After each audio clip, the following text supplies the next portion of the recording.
오늘도 새벽 예배를 드리게 하신 하나님께 감사와 찬송과 영광을 올려드립니다. 우리 다 함께 사도신경으로 신앙 고백하신 후에 찬송가 325장을 부르신 후 사도행전 18장의 말씀을 읽겠습니다. 오늘은 사도행전 18장 중 1절로부터 11절의 말씀을 통하여 하나님께서 주시는 은혜를 받겠습니다.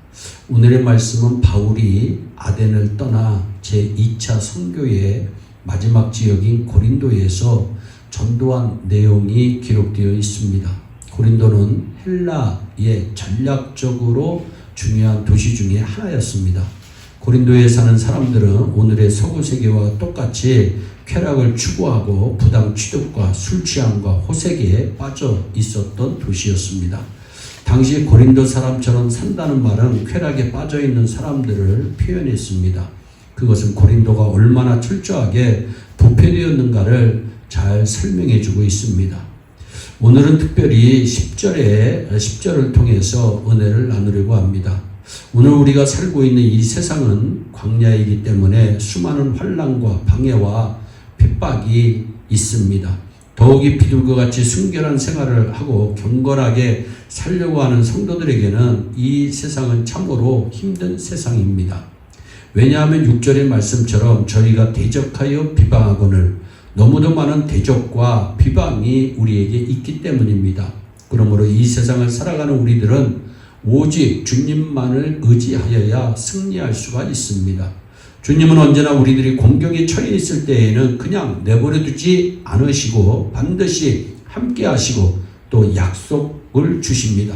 그런데 주님의 약속은 단 한 번도 안 지킨 경우가 없습니다. 그는 어제나 오늘이나 변함없이 동일하신 분이시기 때문입니다. 주님께서는 내가 누구간데 바로에게 갑니까 하고 모세가 주저하고 있을 때 내가 정녕 너와 함께 있으리라 출애굽기 3장 12절의 말씀으로 약속해 줍니다. 또 세계 선교에 대해서 제자들이 확신이 없었을 때 주님은 볼지어다 내가 세상 끝날까지 너희와 항상 함께 있으리라 약속의 말씀을 주십니다. 10절에 보면 바울이 고린도에서 대적자들로 인하여 어려움이 있었을 때에 하나님께서 내가 너와 함께 있음에라고 약속했습니다. 그러므로 우리들은 대적하는 자들이 있을 때에도 하나님께서 함께 하시고 또 3절의 말씀처럼 함께 거하는 동지들이 우리 주변에 있다는 것을 기억해야 합니다. 오늘 사도행전 18장에 나오는 아굴라와 브리스길라는 바울의 동역자들 중에 가장 헌신적인 사람들이었습니다. 이것이 하나님께서 함께 하시는 증거입니다. 물론 하나님께서는 영으로 우리와 함께 하십니다. 그러나 거기서 끝나는 것이 아니라 사람들 중에 몇을 보내어 함께 하게 하여 주시는 것입니다. 이 약속은 지금도 마찬가지입니다. 바울이 고린도 왔을 때 디모데와 실라가 와서 기다리고 있었습니다. 또 아굴라와 브리스길라 부부가 와 있었습니다. 이것이 바로 여호와 이레입니다.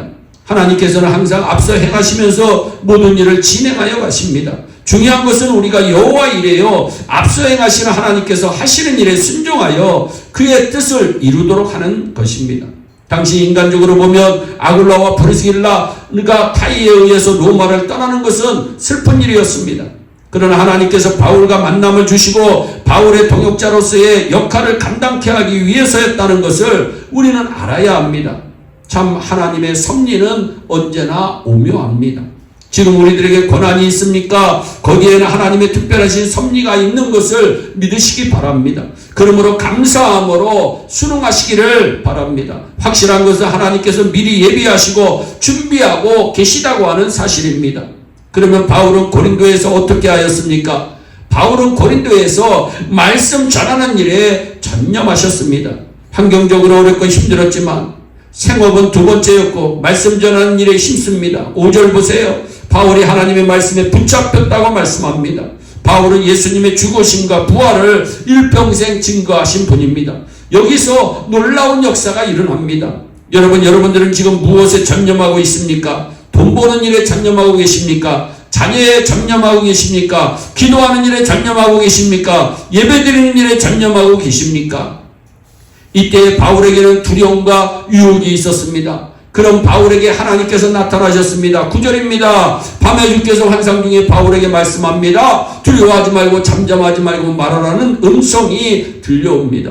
우리는 바울은 전혀 두려움이 없을 것으로 생각하기 쉽습니다. 그러나 바울에게도 두려움이 있었습니다. 이 세상 누구도 두려움에 완전히 해방된 사람은 없습니다. 여기서 중요한 것은 밤에 별이 환하게 보이듯이 바울이 음성을 들었다는 것입니다.